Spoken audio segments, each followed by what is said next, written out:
a great privilege to be here, and it's a great privilege to be back in UCC. I hope you enjoy what I'm going to talk about. Robert, you mentioned science. This is a bit of science, it's a bit of social science as well, and it's a bit of politics. And I think the key message I want to probably leave you with tonight is the actual importance of having a perspective beyond your own core area of competence. And that's basically the anchor for the future, because knowledge has been created so fast in so many places that no individual and no organisation or no institution has all the answers. So not only do you have to be competent in your own area of specialisation, you have to be a bit nosy and be able to talk other people's languages and reach into other areas of competency so you can expand the network. And I think networks are going to be critical into the future. These are the areas I want to talk about: the challenge of governance in the Marine, governance reality and Ireland's jurisdiction, so I'll bring it a little bit more home and then bring it back out into the world again. A small, boring piece about enabling, what I call enabling and facilitating mechanisms. I don't say I have all the answers there, but I think it just gives you a suite of some of the issues that underpin governance. And from my perspective, I'm not going to be purist. For governance, just also read management. I want to talk about governance and the whole idea of institutionalising innovation and creating this culture of innovation, because I think it's critical to everywhere that we will actually be dealing with, no matter where we go, no matter what level we're at. Innovation is often used like confetti at a wedding, and yet nobody really drills down and looks at what it means. I think it means a huge amount, and you need to do a small bit of heavy lifting to understand what innovation is all about, so that you can be a champion or a facilitator. Not everybody is an innovator. And so that doesn't mean that you have to be creative all the time. But everybody should be a facilitator of innovation, because that's what drives us. That's actually what sustains us. That's actually what keeps society going. And it actually is what ensures that we adapt and change and survive as a species. I have some conclusions and takeaways in. So the challenge of governance in the Marine. What is governance? Well, this is my simple definition: the way society has instituted objectives, priorities and systems of cooperation to achieve something, and this, generally want to achieve positive outcomes. So in the context of what we're looking at here, why in the Marine is there requirements for a governance regime? Well, if we go back to the 1600s, Grotius said the sea is one of those things which cannot become the private property of anybody. No part can be considered as the territory of any people whatsoever. And so was born the principle of mare liberum, freedom of the seas. And that's one of the fundamental principles that still exists today, freedom of the seas. It's really pushed by major powers, and particularly Americans, so they can move their carrier battle groups right up within 12 nautical miles of a country.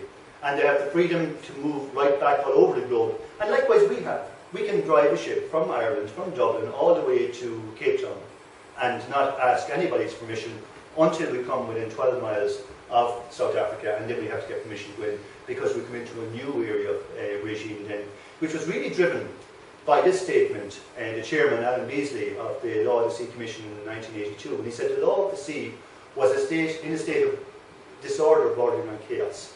And so you had the principle of mare clausum, enclosure of the sea. And those two principles are equally important in the context of considering governance. On the one hand, freedom, on the other hand, enclosure. And so therefore, when you're looking at governance, you have to look at it from the perspective, to have freedom, you need to pay a certain price. And paying that price automatically brings in constraints and restrictions, and I always say freedom is not free. So, looking at governance in the context of Ireland's jurisdiction and reality, this is Ireland's jurisdiction. It's one of the largest maritime domains in Northwest Europe, a massive domain. If you look in the context of the area around Ireland, out to the red line, we have sovereign rights over the seabed, the subseabed, and in the water column of that jurisdiction. Sovereign rights translating to the property rights of the citizens of this state. Sovereign rights over seabed resources, hydrocarbons, mineral wealth, and in the water column, sovereign rights over the fish. So we always have this question about the common pool, who owns the fish? Well, actually, any fish, from my perspective, in my thesis, swimming within that zone there belong to us. Now, there is a small matter of an institutional age we call the Common Fisheries Policy. And the way I deal with the Common Fisheries Policy is this: any fish that are caught within that, inside the red line, that are caught in accordance with the norms and principles of common fisheries policy, that is legally caught and codified in accordance with that policy, you can have a transfer of property right to the state that catches them. But where they're illegally caught, where they're black-landed, where they're fraudulently caught, they're actually a theft from the citizens here, and that's why it's in our interests to look after that resource. In the jurisdiction outside the red line, you see a lot of competing lines, and in particular, look at this one here. That's the outer limit of the Commission Limits Continental Shelf jurisdiction that was submitted in a series of submissions between 2006 and 2009, most of which have been adjudicated, still subject to competing demands between Iceland, Faroes, and ourselves. We've agreed a median line with the UK, which is very important because UK is on the same page with us with regards to this. UK today, maybe Scotland tomorrow, I don't know. We'll see. The bottom line is, in all of this area here, we have sovereign rights over the seabed and sub-seabed resources. They can translate into property rights of the citizens. So, that's ownership, enclosure. Where does freedom come in? Well, freedom comes in the fact that international traffic has the right to transit through this area. It's a shared international space. So that's the contrast to the freedom to move and the enclosure with regards to ownership. 1 million square kilometres, 3 times the size of Germany, 92% underwater. It's one of the richest areas of biodiversity, one of the richest areas of fisheries in the world, if it's managed properly. Rich in sustainable fisheries, rich in also in vulnerable marine ecosystems. We might look at one of those. And it's also probably the closest marine renewable resource to population centres. And it is the richest marine renewable resource in the world, close to population centres. I'm sure down in the South Atlantic there are huge areas very suitable for wave energy, very suitable for wind energy, but nobody is living there looking for it. We're living here, and Europe is in behind us. So this can be the plug into Europe in terms of renewable. And I would say that the land-sea interface we have along the west coast of Ireland is probably one of the most spectacular and one of the most beautiful in the world. And obviously I'm showing my interest here coming from Mayo. But it is important, and trillions of euros have yet to be found, hydrocarbon and mineral resources, all the property of you, citizens. So, shipping, transiting our area. The sea lines of communications and our ports are the lifeline of our economy. 99% of our trade by volume travels by sea. Air travel, it travels over the jurisdiction, and it's quite important that, once again, that we consider that in the context of governance at sea. From an enforcement point of view, from a policing point of view, we're out there every day with the Air Corps patrolling the jurisdiction. Cable routes. I suppose the lifeline of communication between North America and Europe is by these fibre optic cables that actually transit in the main through our jurisdiction. Huge quantums of data moving back and forth, and a huge opportunity for Ireland if we were to actually exploit the nano difference in time between New York and Frankfurt and start making decisions here in Ireland in terms of buy or sell. And by the way, 8 of the top 10 ICT companies have European headquarters here in Dublin, which is an interesting opportunity to exploit. Bad actors, of course, narcotics, cannabis from North Africa, cocaine primarily from South America, quite a bit transiting through our areas. These are narcotics, it's roughly I think about €7.75 billion in cocaine seized in 2008 by the regime.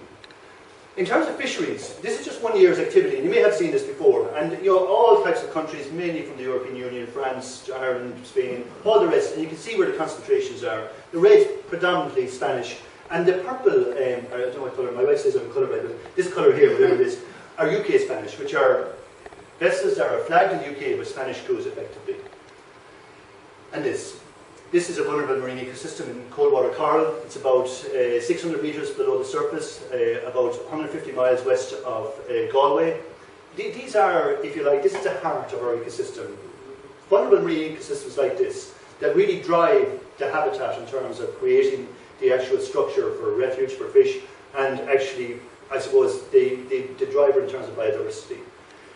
Also valuable for biotech. And it's something that we talk about, but I'm looking for the cunning plan where we're going to actually start looking at this in terms of exploiting potentially some of the compounds that would be in these vulnerable marine ecosystems, and doing so in a sustainable manner.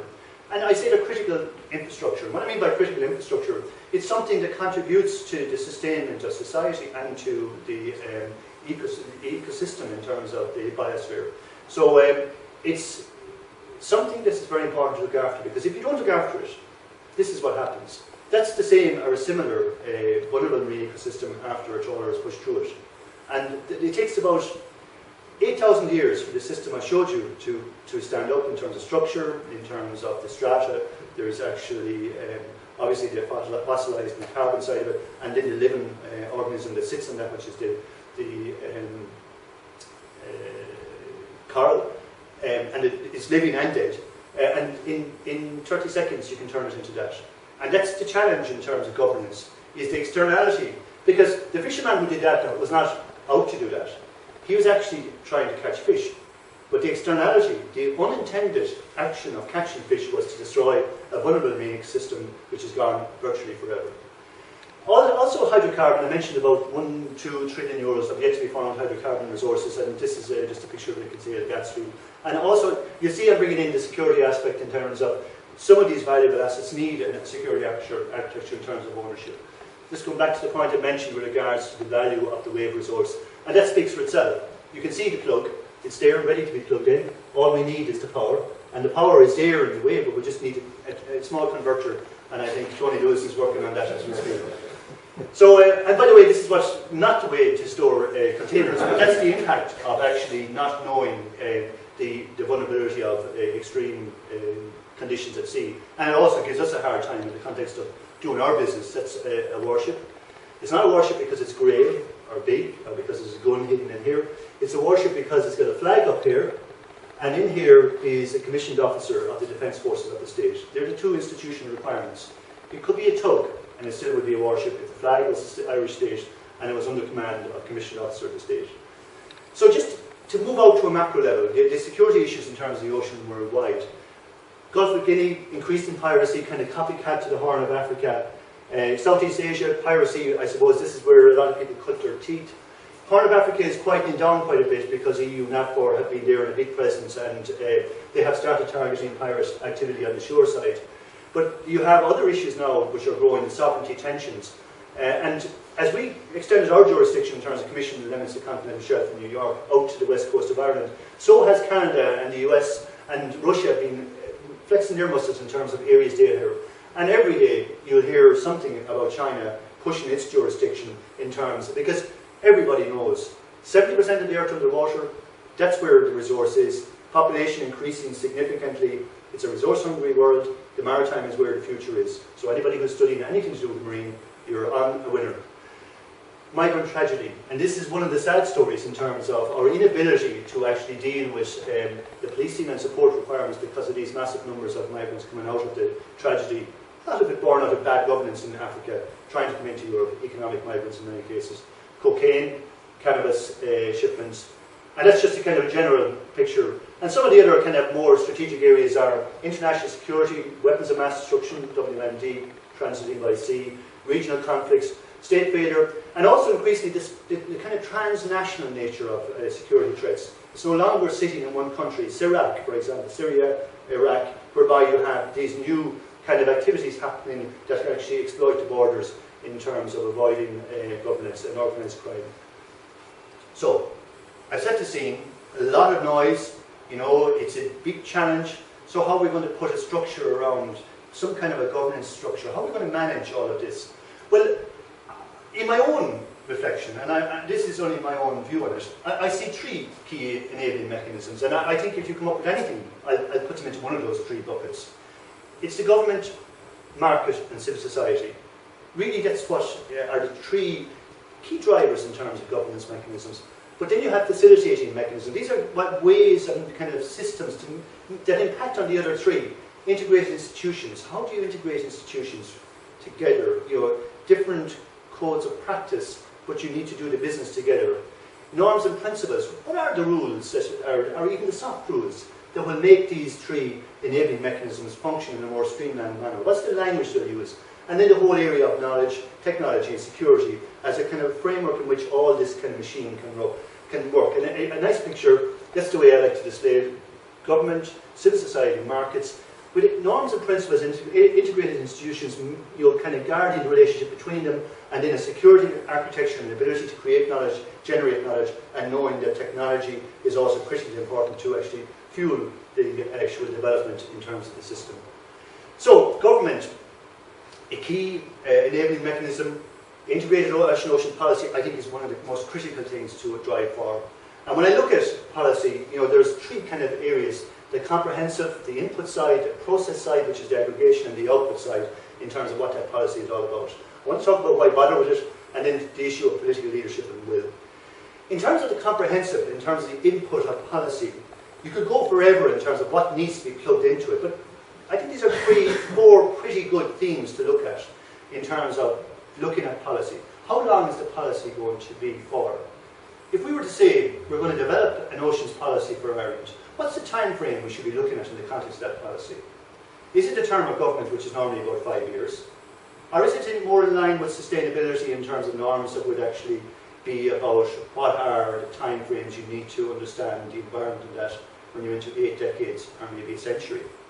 And that's the challenge, because the political space always wants to move quickly and have a policy that delivers dividends within the time frame of the political requirement. But in the ocean and in governance in general, you need to take the longer term perspective. Otherwise you end up with short-term decisions that actually have a huge penalty in the future. You build on wetlands. You actually you remove areas that are very important for the environment, like rainforests. You actually start grappling extraction from the ocean, and as a consequence you destroy vulnerable marine ecosystems. A lot of stuff. The space. What do we look at in terms of space? My point of the ocean, once again, is not just 2 dimensions. It's 3 and it's 4 dimensions. Because it's got a vertical dimension to it, it's got a horizontal dimension, it's got a dimension below the surface, and it also has a time dimension, because fish move different places at different times. Actors in terms of shipping move different places at different times. So it's important. And then the actors, who are there? There's a plethora. There's, I suppose, enforcement agencies like ourselves, there's shipping agencies, there's fishers, there is a whole raft of actors who have an interest there. There's government, there's civil society and recreation, and the issues. And I think on the issue side, you can generally see between 15 and 20 key issues that actually inform any policy in terms of making sure that's comprehensive. And we're only looking at the inputs. We haven't even tried to start aggregating that yet. So, in terms of aggregation process and trying to get the government to say, okay, let's pull this all together, how are we going to do that? Well, the first thing to remember is government is not a homogeneous piece of institutional arrangement. It's a whole set of feudal arrangements, little fiefdoms, who all have their own view of the world, and they're there looking at their own way of doing business. And you have to understand, how do we actually get an input so we can aggregate all the different perspectives. Aggregate evaluations, alternative evaluations, and there's a great paper written by Allison. It was on the Cuban Missile Crisis, called The Essence of Decision, and he went to do a book afterwards. And you want to look at an example, they're very simple. I think you get one of the original copies on the internet itself. It just gives you a really simple view in terms of the complexity of kind of getting competing decisions together. What's right, the rational policy. But the reality is we're in a kind of political world, so therefore you try and say, okay, let's get a political outcome to it. And then you have the strong organisational perspective that says, it's my way or the highway, and it pushes through its own perspective and ignores the other perspectives, and very often you'll see evidence of that around. Consistency in output. The critical thing is policy in harmony with itself. At the vertical level, there's no point in having a high level policy up here, which is totally at odds with a lower level policy. And likewise, horizontal. There must be no point in having a policy for a special area of conservation for mammals, and it's also the same area that the Navy fired their torpedoes in. And that's the kind of consistency you want to have. So it is a real challenge in terms of coming up with policy, and that's the reason I've dwelled on it for a small bit. Why bother? The reason you actually have an integrated policy is it improves outcomes, it internalises those externalities, it prevents the fisherman damaging the coral as a byproduct of his fishing, and it also eliminates fragmentation, means you don't have fractured policy. The how to do it is you need high-level political oversight, and I do believe we're beginning to see that here. The harnessing our ocean wealth is in the right direction. You see political leadership from the Taoiseach. You see the Marine Coordinator Committee chaired by Minister Coveney. That's being happened. There's no silver bullet. There is no perfect solution. Ministerial interagency board of council is a good way to do it, and bring to the Prime Minister level when the going gets tough. Because no matter how loving a minister's relationship with his cabinet colleagues, there comes a point in which their interests conflict. And it's then that a strong centre needs to step in to referee. And the principal coordinator for that has to be Prime Minister. And in all my research, I have not seen a successful integrated policy unless the Minister himself put his hand on the tiller and took a lead in terms of leadership. Not just leadership, but will, because it's good to give the leadership, but you have to stay with it, because the going will get tough, the vested interests will start trying to dismantle. And we had this back in the late 80s when Charlie Haughey established the Department of Marine. But certain vested interests kicked the can into the future and it dismantled itself. In terms of civil society, I don't want to dwell too much on it, but it's vitally important civil society is part of the governance mechanism. I'm still convinced today that the problems we have today in the Shelter Sea were driven by a lack of consultation of civil society at the early stages of that. Government and market, to a large degree, had their own way. Civil society was not brought in at an early stage of consultation. And I think, those who would be here would believe that it takes a bit of pain, it extends the timeline, but it pays dividends in the long run if you have the consultation and bring in civil society in terms of all its elements. And sorry, just one point I was going to there. Civil society is changing dramatically because now you have the global citizen. You have an actor in this state as a citizen who actually can have something to say at a European stage and drive a change in regional policy from his desktop down in Bolivia.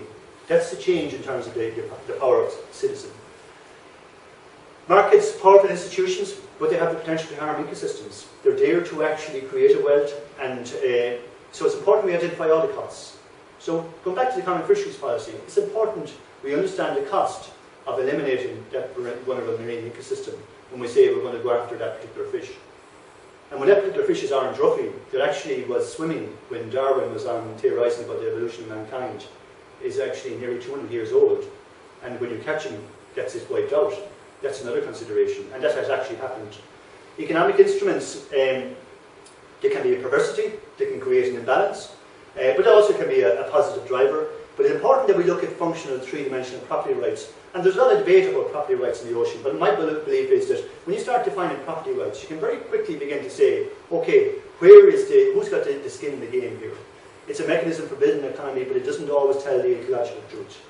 And in terms of integrated institutions, politics and policy making is always done through institutions. It's done through kind of teams, who have their own beliefs. Fianna Gael, Fianna Fáil, they all have a certain kind of a handshake that defines the way they do their business. And that's really what institution, like UCC is an institution. I'm not talking about the organisation, but the ethos that is here, the hundreds of years of creation of knowledge.